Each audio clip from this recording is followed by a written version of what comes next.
The diamond system parallel shift method, everyone. A lot of you have asked about this, and it's time to cover it. By the time you get done with this video, you're going to have a great understanding of how to pull this off. Now, before we get into it, I want you guys to do me a favor and check out my new website. Pretty proud of it. My grandson, my son and I, we've worked hard on it.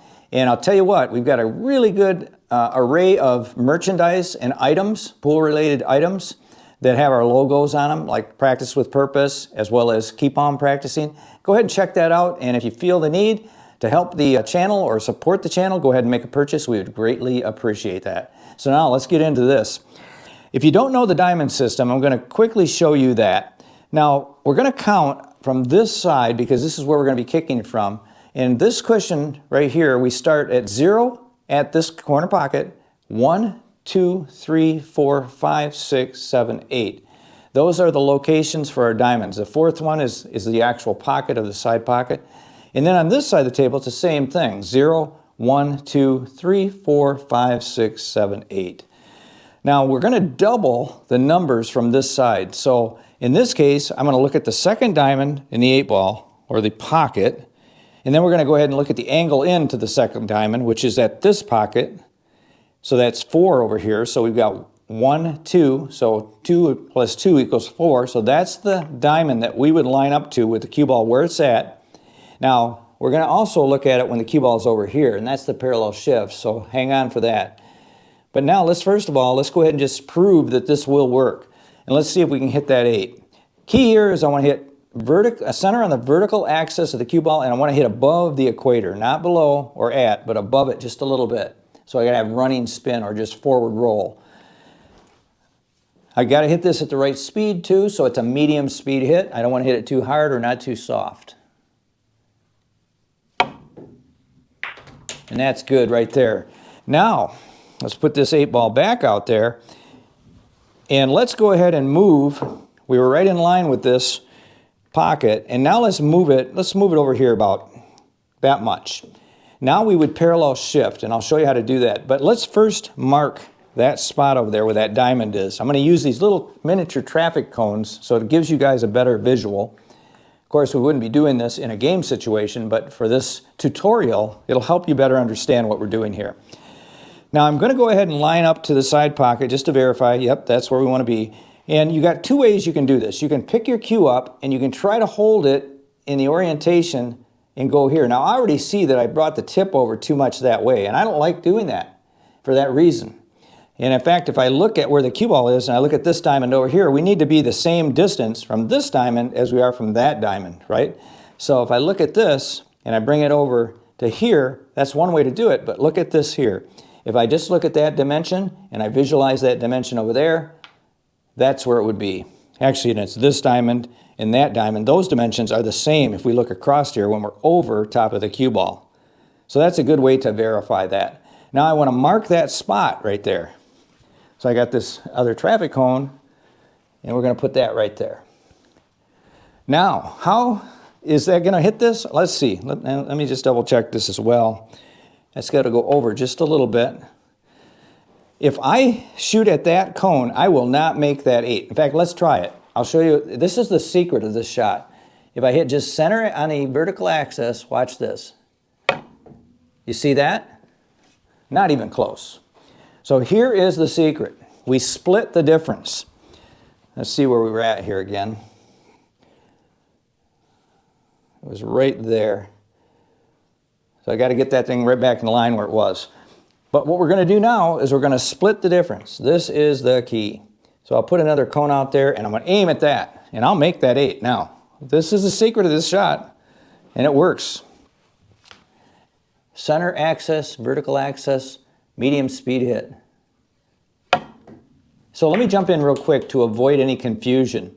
Now, obviously, we cannot use markers on the rail when we're playing in a tournament or maybe on leagues or whatever. So let me show you what you're going to do here. Now, we can get rid of this traffic cone because we already have a diamond to look at, right? So what we're going to do here is we're going to go ahead and parallel shift from that diamond to the cue ball. We look at that distance. That is that traffic cone right there.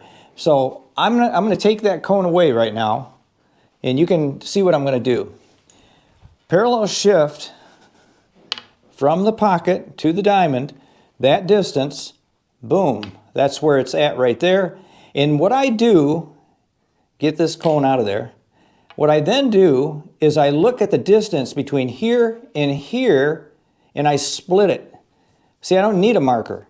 I just look at the center between that tip of that cue and that diamond, and I look at that spot right there, and then I pinpoint on the rail, on the cushion right there, and then I just come right down to it and I make the shot.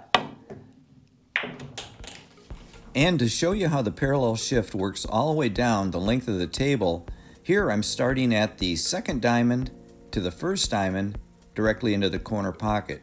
Now notice how I've parallel shifted and split the difference in half. And I'm going to do that for 3 shots here. Now we're down to the fourth diamond to the second diamond, and I'm splitting the difference in half once again. So I'm not even marking the rail like I was showing you in my earlier part of my video.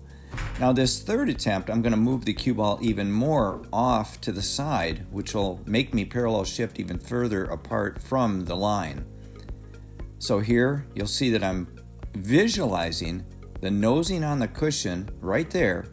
When I get down on the shot, maintain a level cue, medium speed, center on the vertical axis, and make the shot. So now let's address the elephant in the room. What happens if our cue ball needs to hit the cushion right where the side pocket is?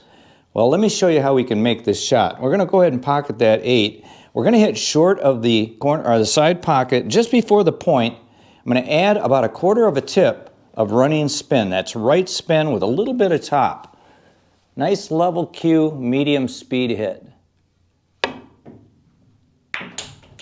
Very, very simple. So that's the way to get around that shot. I want to address something as well. Why is it that I hit center on the vertical axis of the cue ball and not use running spin all the time? Well, as I mentioned, it's a little bit more predictable when we hit on the center line of the vertical axis. This being said, I do use running spin on some 3-rail and 2-rail kick shots, primarily 2-rail. Now the key on this is that we want to stay consistent with that, or you're going to be chasing your tail. If you stay consistent, like a 1/2 tip always, you're going to then be able to judge and understand what that cue ball is going to do.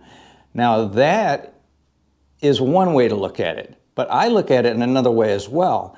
I try to familiarize myself with not only center on the cue ball, but any running spin as well, because there are times when there's a path that's blocked and we may have to use running spin even though we're accustomed to using center cue ball.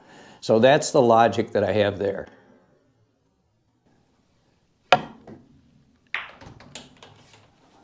That's how it's done.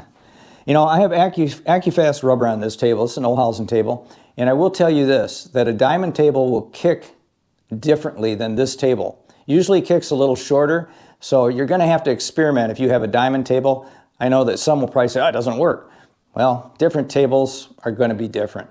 Every table, in fact, even diamond tables from one to the next could be different, right? But on this table, that works for me. Okay, and you can experiment with your table or one at the billiard hall, and you'll be able to figure it out from there. A lot of players like to use running spin.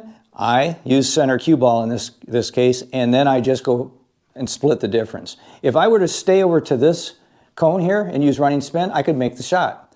But it's a lot more controllable if I just hit center on the cue ball vertical axis and split the difference and shoot it that way. So I hope this is helpful to you guys. Leave some questions and comments in the comments section. Hit the thumbs up and share this video. It really helps my channel and I need your help. And the other thing is too, go ahead and check out that website. I want you guys to take a look at all of our new merch. I'm pretty excited about it. And pick something up if you feel the need and you want to support the channel. And if you want to see another informative tutorial, watch this one right here. And until next time, like I always say, keep on practicing.